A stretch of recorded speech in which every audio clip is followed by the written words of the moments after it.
সংস্কার না করে নির্বাচন দেওয়া সম্ভব নয় মন্তব্য করেছেন অন্তর্বর্তীকালীন সরকারের উপদেষ্টা মাহফুজ আলম।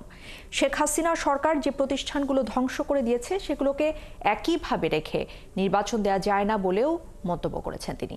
শনিবার বিকেলে লক্ষ্মীপুরের রামগঞ্জ সরকারি মাঠে এক গণসংবর্ধনায় মাহফুজ এসব কথা বলেন।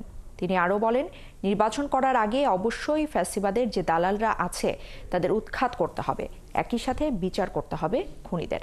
বাংলাদেশে সেনা শাসন আসার কোনো প্রেক্ষিত নেই উল্লেখ করে তিনি আরও বলেন, আওয়ামী লীগ আবারও যদি দিল্লির কোলে আশ্রয় নিয়ে চোখ রাঙাতে চায় তবে কেউ বসে থাকবে না।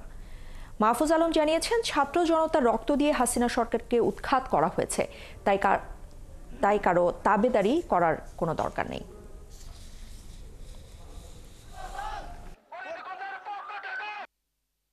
বরং আওয়ামী ফ্যাসিজমের যত অবশিষ্ট বাংলাদেশের বিভিন্ন প্রান্তে প্রশাসনে, শিক্ষা অঙ্গনে, সাংস্কৃতিক অঙ্গনে রয়ে গেছে, তাদেরকেও আমরা বিচারের আওতায় আনবো।